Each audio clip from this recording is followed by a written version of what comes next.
Ladies and gentlemen, please stand for the Right Hon. The Lord Mayor, the Prime Minister and the Prime Minister of India.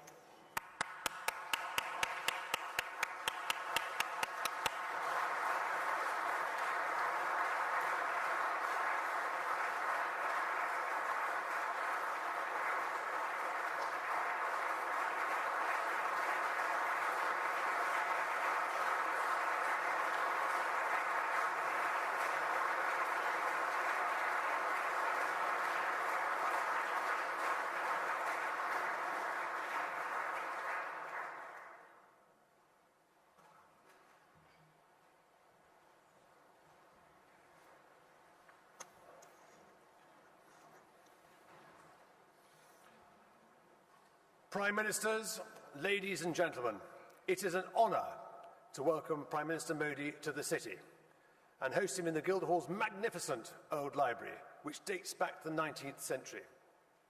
It's called the Old Library because, as you might have spotted, there are no books anymore. They moved elsewhere to make space for events of national significance, events like this. Our audience represents the city at its best. The men and women who make this world the most exciting financial hub. We have all gathered to hear about one of the UK's most important allies and firmest friends, India. We in the city have long since recognised India as a kindred spirit, a place of enterprise and innovation, supported by democratic values, the rule of law and maturing financial markets. Mr. Modi, it's a pleasure to have you here.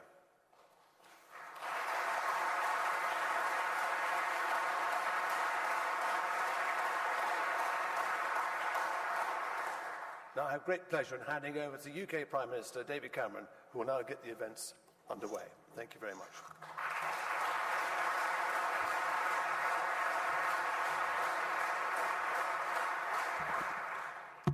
Prime Minister Modi, Lord Mayor, ladies and gentlemen, we have come from the Palace of Westminster, where Prime Minister Modi has addressed a joint session of Parliament. So, from the seat of our democracy, we are now in the heart of our financial centre, London's Guildhall.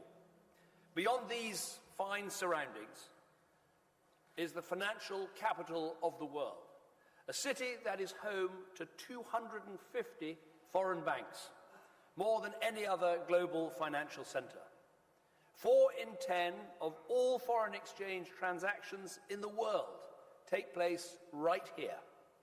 More US dollars are traded in London than in New York.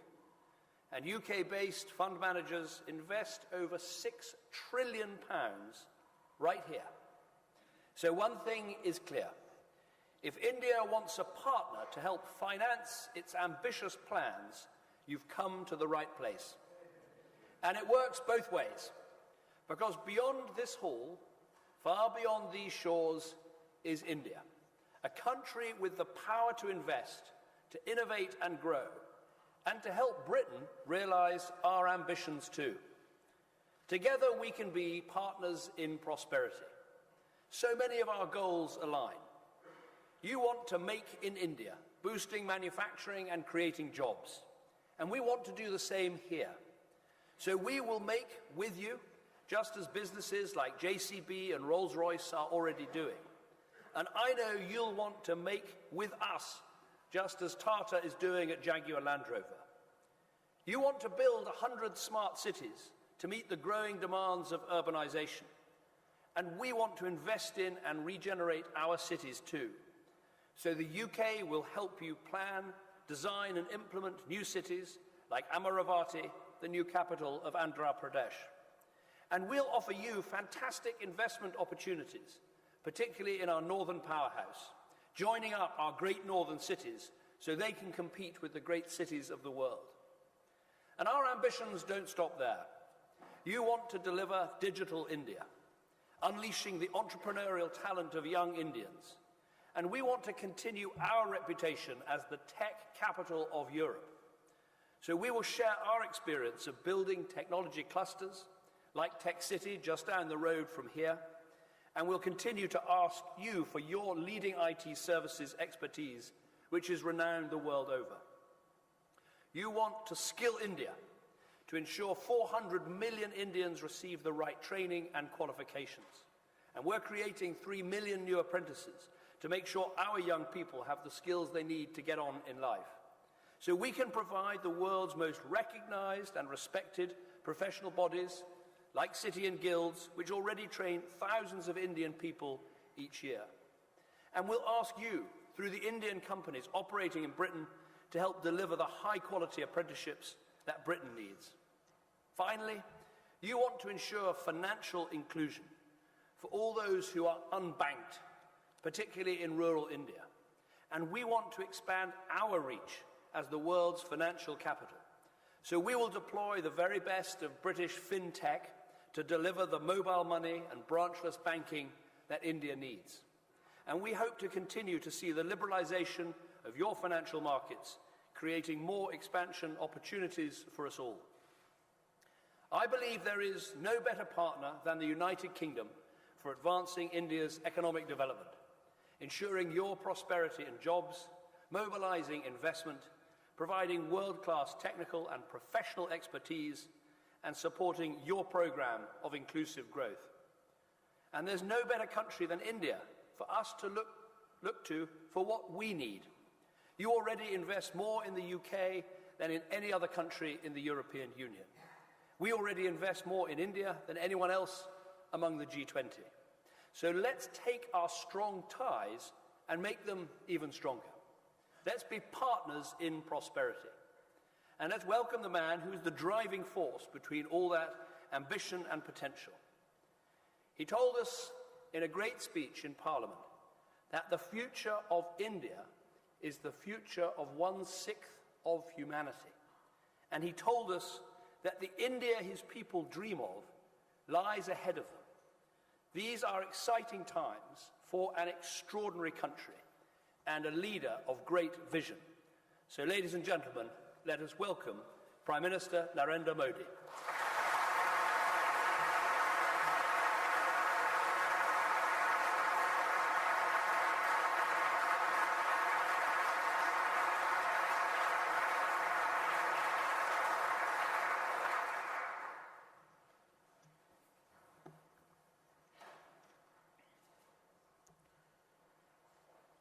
Your Excellency, Mr. David Cameron,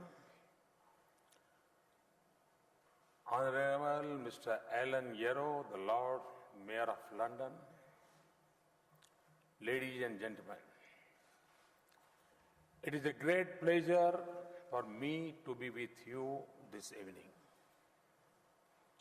I must confess that there has been a delay in my coming to this great country. But the good news is that I and His Excellency Prime Minister Cameron have been in constant touch, have been meeting frequently at various places and exchanging views. I remember our last meeting in New York, where he rightly said that India and UK should work closely on the economic front. Friends, UK and India have known each other very well since a long time. Our systems of governance is also based largely on the Westminster model. Our institutions know how to interact with each other. Our people know how to work with each other. Our businesses know how to grow with each other. That is the reason that UK is among India's major trading partners. UK is also the third largest foreign investor in India. And I must add, this is not one-sided. India has emerged as the third largest force of FDI for UK. However, there is significant potential for India and UK to further strengthen their economic ties. We have to effectively leverage the mutual understanding which is there for each other. We are particularly keen to develop the sectors where UK is strong. We are working hard to create conducive conditions for this engagement. A strong Indian community here keep pushing us for better and better integration with UK. Friends, since my government took over, we have been working relentlessly to put the economy on track. Particularly, we have worked very aggressively to make India an easy and simple place to do business. We believe that this is necessary for improving the lives of ordinary citizens in India. The results of our hard work are now visible. IMF chief has recently said that India is among the few bright spots in global economy today. Our growth rate in the last year was 7.3%. The World Bank has very recently projected our growth rate at 7.5% for this fiscal and even better in the coming years. Thus, we are fortunate to be sailing in the right direction. In the World Bank report of 2016 on ease of doing business, India has moved up by 12 ranks at one go. No other major economy has made such a big improvement. We are also committed to take these corrections at the state, district and city level. States are moving hand in hand with the federal government in this task in the spirit of cooperative and competitive federalism. Recently, we did a ranking of our state governments on ease of doing business with the help of the World Bank Group.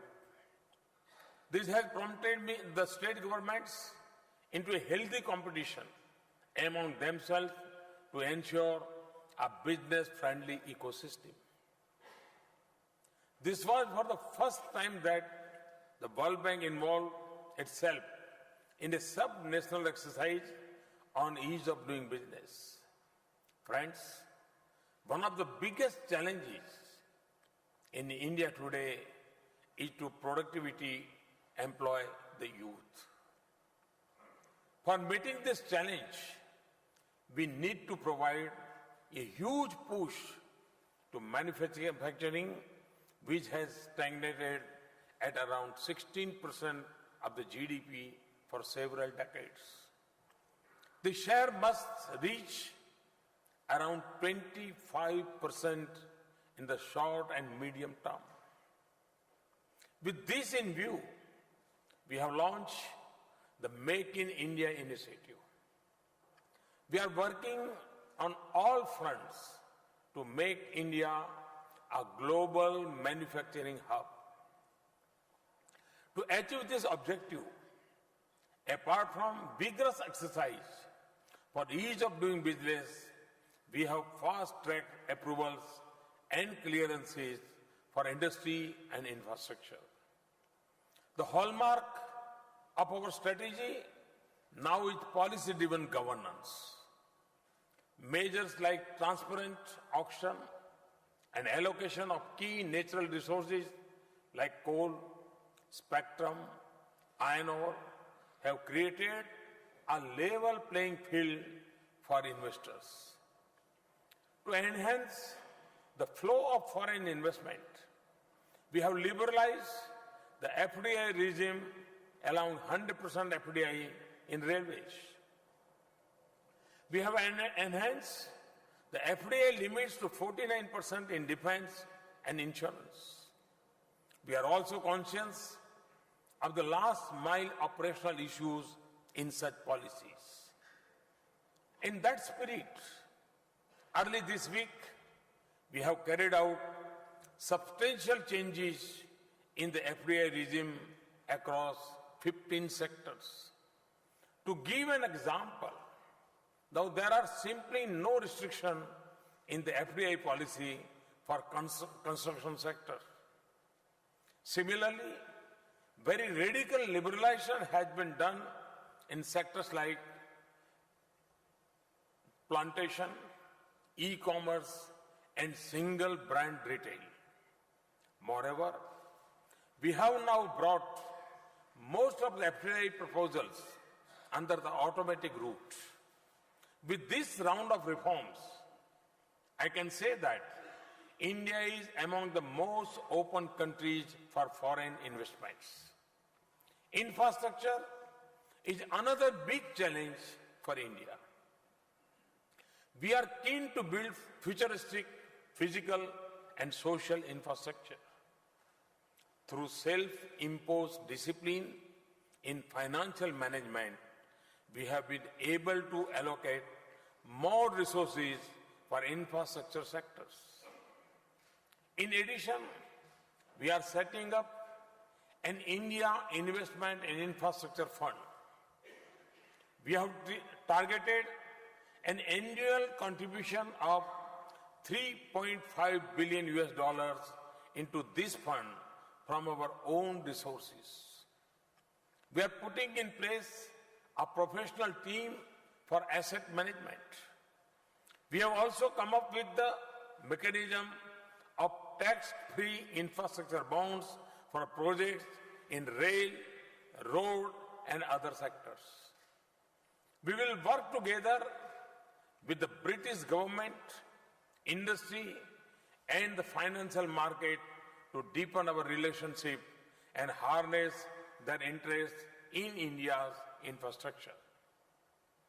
Very soon, these bonds will become strong instruments for engagement between our financial markets. Friends, there were a number of regulatory and taxation issues which were adversely impacting on the sentiments of foreign investors. We have taken a very decisive steps to remove a number of long-pending concerns. To give you some example, we have expedited regulatory clearances, including security and environmental clearance. We have increased the validity period of defense industry licenses up to 18 years from 3 years previously. We have taken almost 60% of the defense items out of the licensing process and liberalized a number of restrictions like end-use certificate for the exports. We have clearly articulated that we will not resort to retrospective taxation and demonstrated this position in a number of ways. This includes not going for imposition of minimum alternate tax of FPIS. We have introduced the concept of composite sector caps for the FPIs and other foreign investors.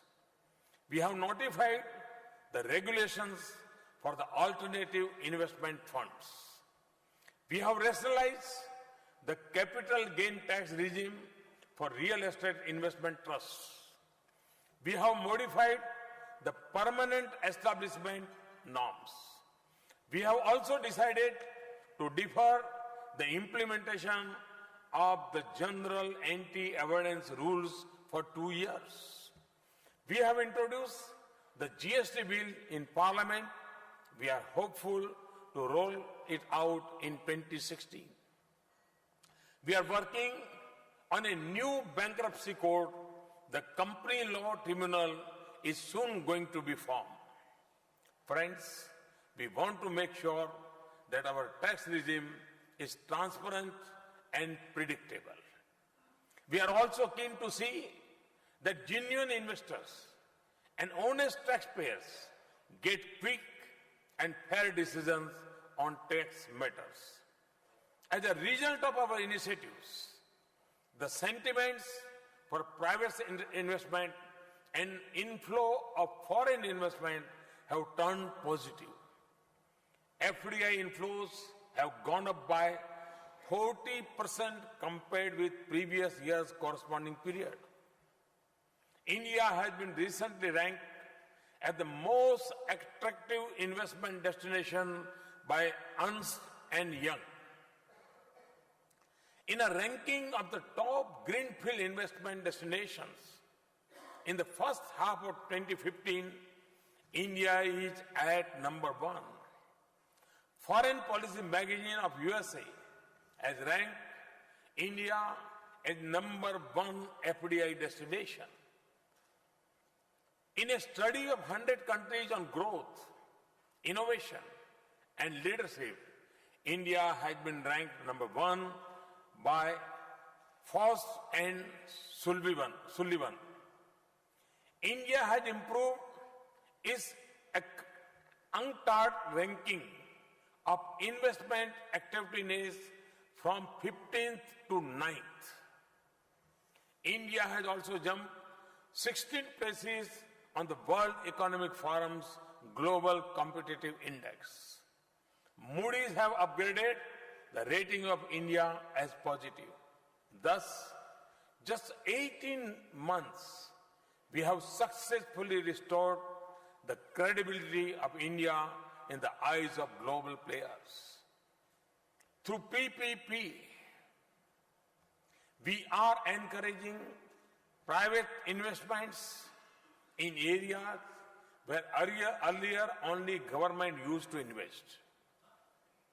We are also divesting our stake in the public sector enterprises to instill market discipline. We are keen to learn from your experience in structuring and implementing PPP projects.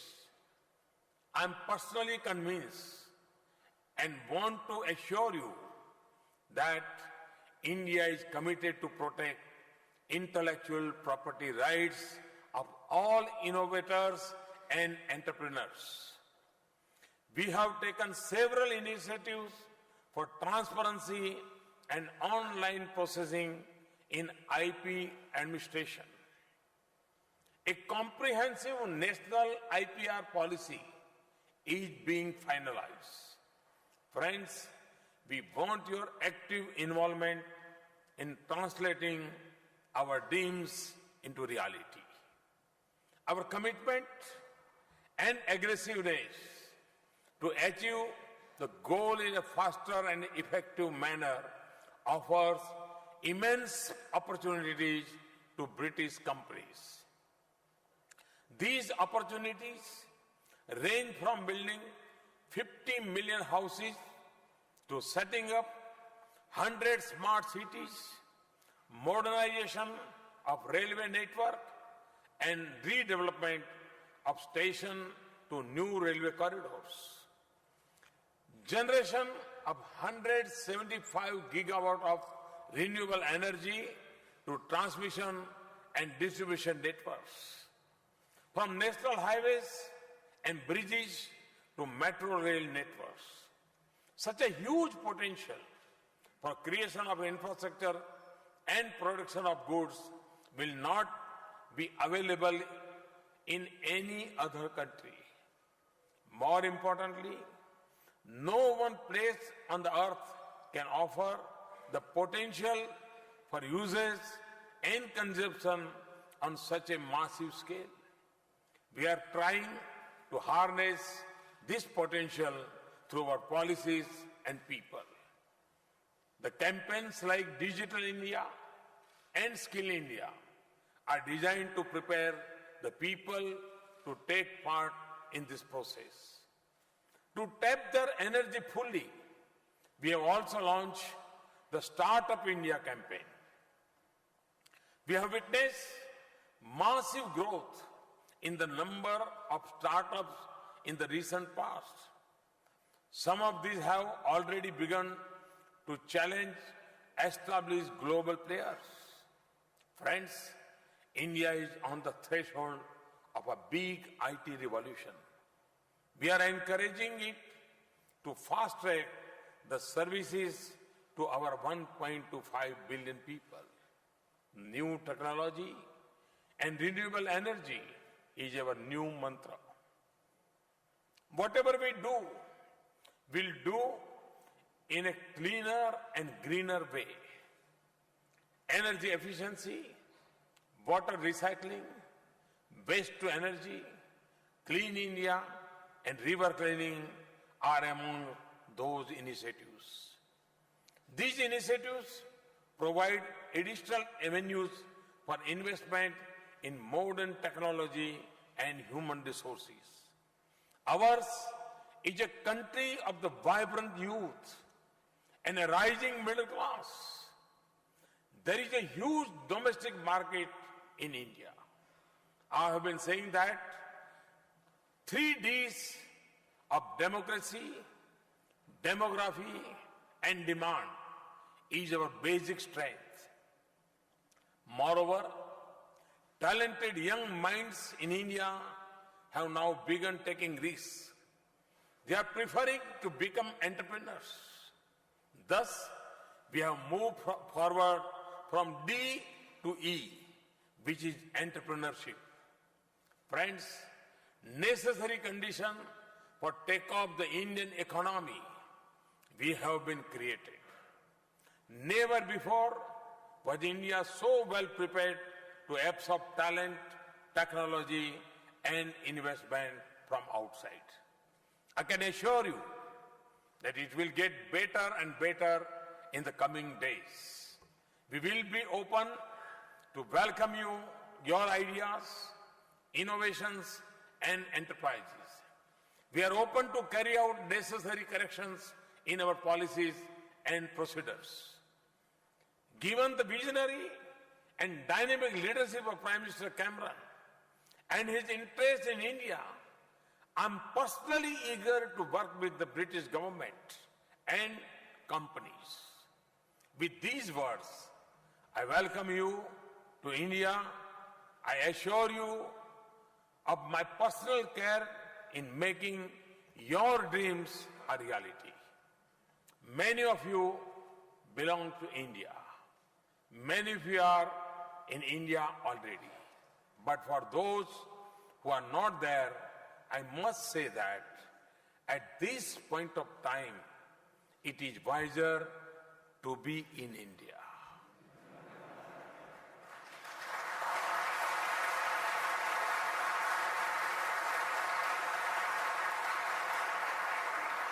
Further, we are making it easier to invest in India. And believe me, we are making it even better to make in India. Thank you. Thank you very much.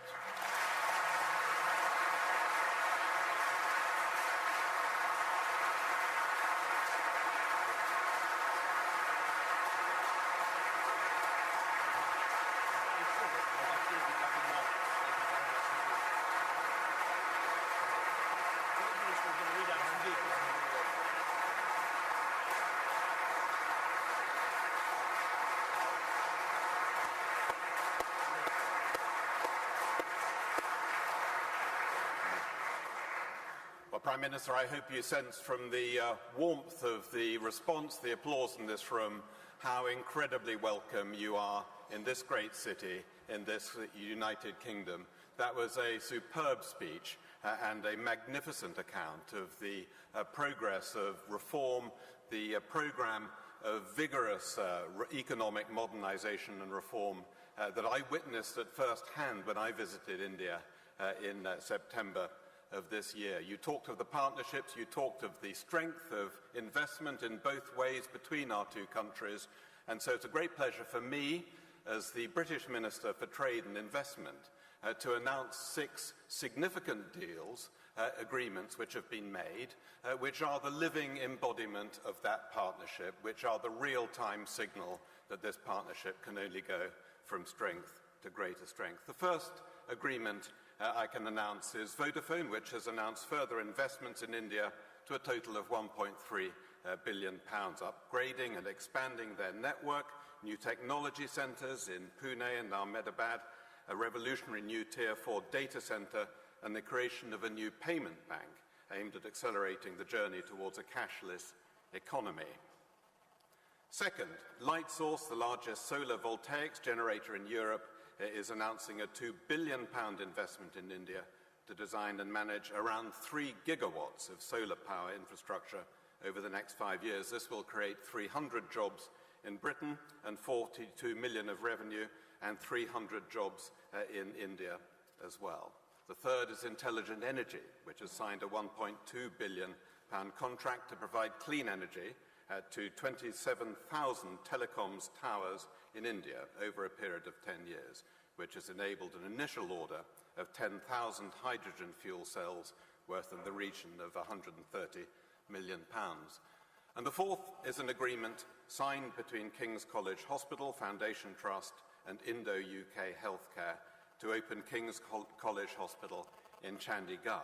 This will lead to the creation of a significant number of jobs there, but it's importantly the first of 11 new UK-Indo Institutes for Health to be developed across India. When fully implemented, that would amount to £1 billion worth of investment into India's healthcare system, but accompanied by strategic clinical and training partnerships with Britain's finest NHS organisations, universities and private companies. And the fifth agreement is Indiabulls, who've announced an investment of £66 million in the British startup bank Oak North. It's a recently authorised bank providing lending to British entrepreneurs and small businesses. This equity investment will allow Oak North to increase its lending to British growth SMEs to over £500 million, supporting entrepreneurs and driving further job creation and growth in the British economy. And finally, the London Stock Exchange Group and Yes Bank have signed an MOU to foster the development of joint collaborations around bond and equity issuance, with a strong focus on green infrastructure finance.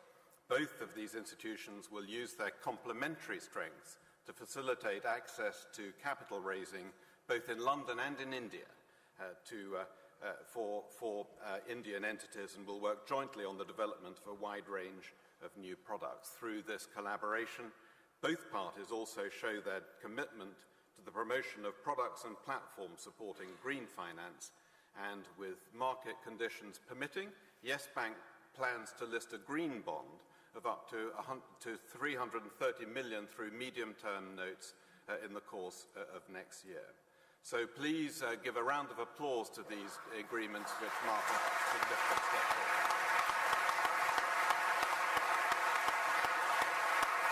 Very good to you.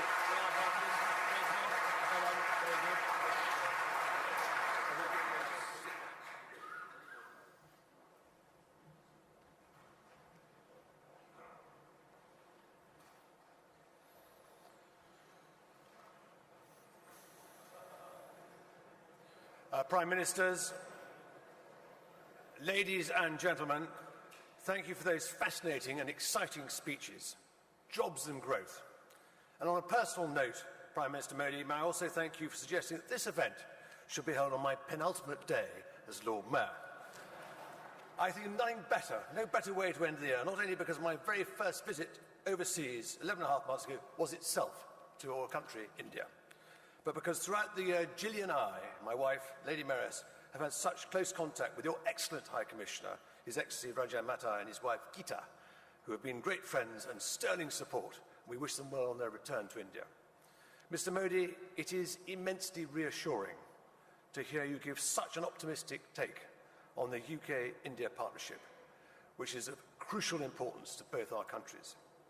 If you want proof of that partnership, if you go down to Kensington and visit the V&A Museum, which is in the middle of its finest exhibition this year, and in many years, its Fabric of India is the title. It shows the development of India's exquisite textiles and how they're traded across the world. becoming the highlight and height of fashion here in London. From remnants of 2,000-year-old blanket to avant-garde fashion, the exhibits are coveted all over the world.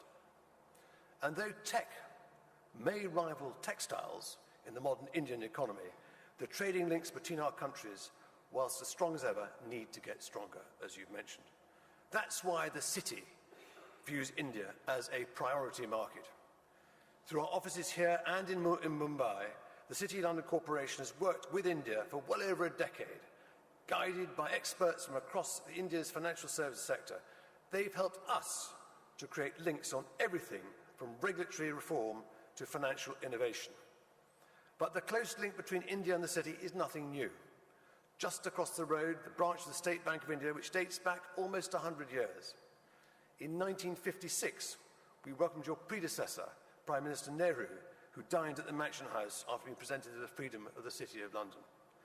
But our links go back even further than that, intertwined with shared principles of respect for democracy and the rule of law. India has one of the world's most progressive constitutions in the world. And in 1215, it is the 800th anniversary of what might be called the UK's very own progressive constitution, the Magna Carta, which celebrates the 800th anniversary this year. And it's my pleasure that City Corporation is today displaying our very own copy of Magna Carta in honour of your visit, Prime Minister. Because throughout your time in office, you too have pursued progress. I saw in December India's economic growth had fed by creation of a far more open business environment. Within the financial sector alone, we have witnessed key milestones like the insurance bill, the launch of Make in India campaign, which you mentioned, and greater investment in infrastructure.